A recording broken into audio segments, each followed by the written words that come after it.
Welcome everyone to Press Start. My name is Jeremy and I hope you are all having a wonderful week. It's no secret, I'm a huge Final Fantasy fan. I actually was introduced to the series when I was 5 by my cousin who owned a copy of Final Fantasy VII. I actually used to play it all the time when he would leave, and I just fell in love with it. Since then, I've played basically every main entry into the series, as well as some of the side and spin-off games. And so I've decided that it was time that I put my top 5 favorite games into a video and share with all of you, so then that way you could see those, as well as leave me your top 5 or your favorites at least in the comments. Now, I will let you guys know when it comes to this series, just a few little housekeeping rules. The first thing is I am including all games in the series, so any game could be in my top 5. And another reminder is just that this is my personal opinion. You may differ from me or disagree, and that is completely fine. I also chose 5 instead of 10 just because I didn't want this video to go on forever. But before we get into the video, if this is your first time to the channel or you're returning for a second video, be sure to hit the subscribe button so you can get notified of future videos, as well as if you like what you saw on the video, give this video a thumbs up, and again, leave a comment down below on some of your favorite Final Fantasy games. All of that is really helpful for me and continues to drive me to make new videos for you guys and potentially could expand on what I'm able to offer. So, without further ado, let's get into the video. Number 5, Final Fantasy X. This game was the first Final Fantasy to incorporate voice acting into games, and my god, I loved it. Releasing initially on July 19th, 2001, I remember having my mom pre-order the game just so I could be sure to play it on day one. And then the opening cinematic happens, the cinematic for Blitzball and Xanarkin, and that music starts going.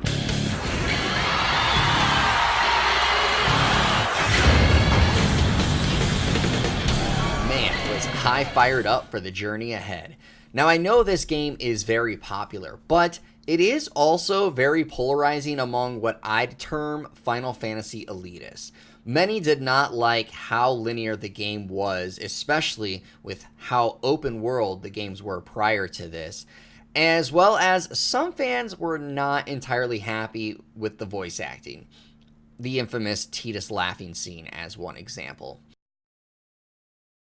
It also strayed away from some of the staples of the series at the time of its release, and that was mixed for a lot of people. For me though, I fell in love with the cinematics, the story, the music, everything in this game just hit what I was longing for in a game. I will admit, I didn't beat this game until the HD remaster on the PS3. I actually dropped my memory card one day, leaving a friend's house, and it got crushed by a car, so I lost my save, and I actually put this game away because it was just so long to get to where I was at that I just didn't have the motivation for it. However, once the remaster came out, I bought it, popped the game in, and I fell in love with it all over again. Now the reason that this is at 5 instead of higher on the list is simply because while I love the story, there are some moments that felt like it dragged on or just didn't fully connect with me. Definitely not as much as some of the games that are higher on this list. I also never beat X2, and I know that game is even more polarizing for fans and did kill the love for this game for some reason. I plan to play and beat it at some point. I have played it and I did own it, just haven't beat it. And of course now I have the remasters, so I need to beat those. But for now though, without having to play that, Final Fantasy X is my number 5.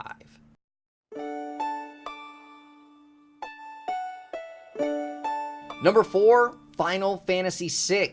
So I'm going to tell you a little secret on how I got introduced to this game that only a few people know.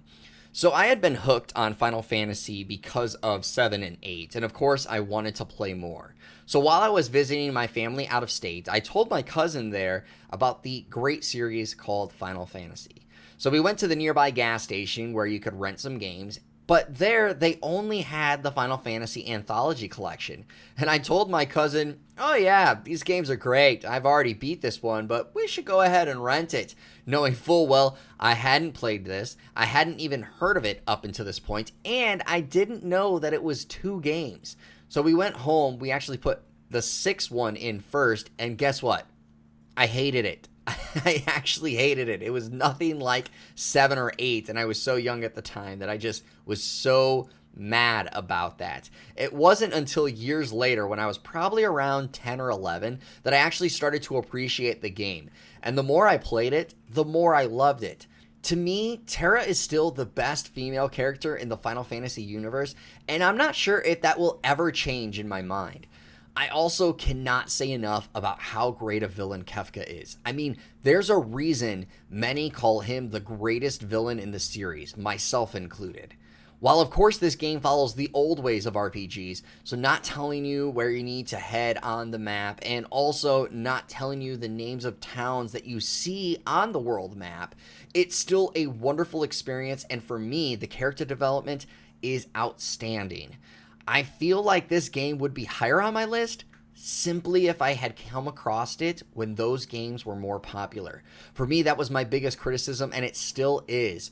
I always just wished there was for a little more guidance on that world map. Not saying to make it linear, just an easier way for me to go, oh yeah, that's the town that I need to head to next. Number 3, and many of you will probably smash the dislike button right here. Don't do that. Please hit the like button. But Final Fantasy 13-2. And hell, I'm actually going to include the entire 13 trilogy, but 13-2 is the standout among them, which is why they're at number 3. I know many people despise this entire trilogy and continue to drag its name through the mud to this day. And I would say I agreed at first. When 13 came out originally, I rented it, thought it was crap, and returned it. And I planned to never return to it again. However, when I was in college, the commercials for 13-2 had me hooked. I just couldn't stop thinking about this game and where the story could be going with this. So like any logical person, I went to the local GameStop the day the game dropped, and I bought 13, 13-2, and the collector's edition strategy guide for 13-2. Yeah, I just bought it all in one time. And I decided in that moment I was going to play 13 and then go to 13-2. It would take a whole year for me to get through it before I got to 13-2. I will say I did really enjoy 13, just came at a bad time when that game released and Assassin's Creed released, so that went on the back burner for a while. Anyways, when I finally got to open 13-2, my God, did I get hooked. I played that game during my summer between my junior and senior year of college when I lived in an apartment just above my work. I would go down the elevator to work, then come right back upstairs and just play this game until I went to bed. Rinse and repeat. I got so invested in the story that I finished this game 100%. And I began talking about this game with anyone that would listen, even my coworkers who didn't play any video games. This game just grabbed me like no other. I haven't returned to it since, so I will say, who knows? It may actually fall down on my list when I go and replay it and it erases the idea of that first playthrough. But I loved Sarah and Noel as characters. I loved being able to capture monsters as your third party member and trying to get the best one for each situation. I loved the jumping of timelines and impacting the world around you by the year that you jump to. The multiple different endings that you could encounter by these changes, it all just hooked me and I couldn't put it down. My one gripe, and I would say it's not a huge gripe, but still, it's the true ending. I won't spoil it for those that haven't played it, but when it happened, I just looked at my TV and went, what the hell just happened? Also, the fact it didn't go on to explain anything further drove me up the wall. Now, I know Lightning Returns, of course, was ended up being released and did end up giving people a better ending or a better idea of what happened, but for me, I was just still not a huge fan by the ending because it just didn't give better context to help you know that a new sequel was coming out. Oh, yeah, I will also mention, I like Lightning Returns too. Sue me! Number 2.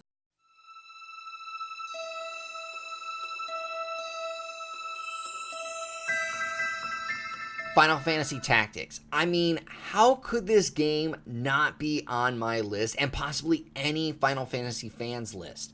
To me, this is one of the best games of all time and could easily be my number one. The story is so gripping and full of political turmoil that I can't help but want to see what happens next. The combat is still the best strategy RPG to this day, in my opinion. I still look for strategy RPGs to grab me the way this one did. The art style, I absolutely love, and I would still love to see this in a new game.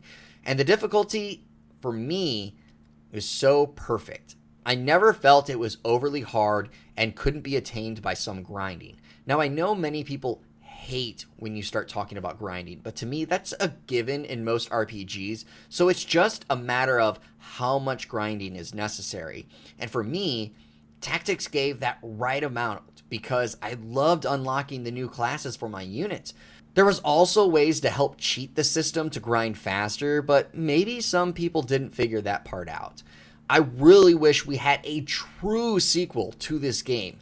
I know, some of you are probably going, Jeremy, there already are sequels to this game, like Tactics Advance and Tactics A2. Stop it. Those are not true sequels. I've come to appreciate those games more than I did before, but they are not the same.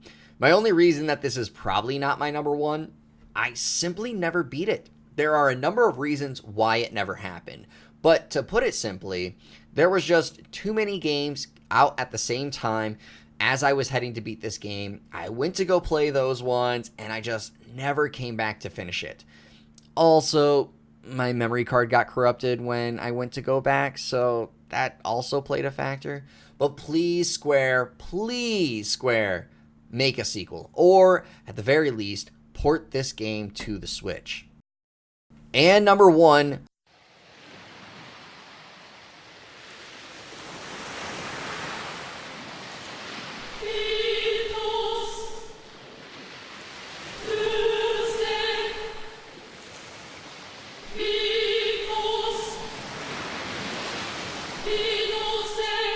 no surprise to those closest to me, Final Fantasy VIII. While I gave the story of how I was introduced to Final Fantasy, and for many, the first Final Fantasy is their favorite, my first one that I owned was 8, and it also was the first one I beat. And let me tell you, that game shook me as a kid. I loved Squall and his character arc. I thought it was so well done. The cast around Squall, I also love. And yes, that even means Selphie. I love the story between Squall and Rinoa, and it captivated me to the point that at that age, I hoped I could find my own Rinoa when I got older. The summon animations were amazing at the time. For those who think it's nostalgia factor, you know what? It probably is. But I also played it recently on my Vita just to beat it again, and I loved every second of that playthrough, just as much so as when I first beat it. I know many people hated the junctioning system, either for the way that it was structured or for the fact that you could break the game with it, but to me, that's probably why I love it so much. You could make a character so strong that you could roll through the game, or you could handicap yourself just to see if you could overcome it. I also like the idea of magic only being usable a limited number of times, and each time you used it, it could make you weaker if you junctioned it to something. That gave it all a cause and effect. Also, for some, they hated the story and the fact that the true big bad doesn't appear till much later in the game, and then you fight them and basically it's over. Well, let me tell you this, spoiler alert, that happens a lot in Final Fantasies. So don't just go bashing this game because you think it only occurred in this one. For me, Final Fantasy VIII will always hold a close spot to my heart and will always be my number one. Just because some of you might be saying, oh my god, I can't believe you left off said game.